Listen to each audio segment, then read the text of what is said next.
நான் அம்மா கிட்ட இருந்து நீ எதுக்கு ஒண்ணு அது ஓடாமலே அவன் யூனிஃபார்ம் போட்டவங்க நிறைய வளர்த்தாங்க. நான் தான் ஷேப்பு. உங்களுக்கு ரோபோட்ஸ் பிடிக்காதா? நான் வேணா உங்க கூட கொஞ்ச நேரம் விளையாடவா? நீ உங்க அம்மா கிட்ட சொல்லலையா? நீ எவ்வளவு பயப்படுற? உங்க அம்மா சகப்பாயிடுச்சு. அது வந்து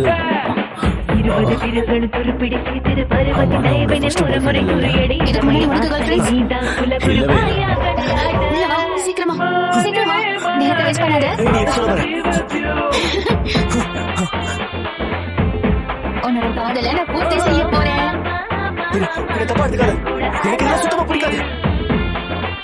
என்னடா உன் கிளாஸ்மேட் நல்ல லாங்குவேஜ் பேசுறாளே? அம்மா நான் ரொம்ப பிஸியா இருக்கேன். அப்புறமா உங்ககிட்ட பேசுறேன். நீ அசத்திட்ட விஷயம் உனக்கு நிறைய லாங்குவேஜ் தெரியுமா? இதெல்லாம் ஒண்ணும் கிடையாது.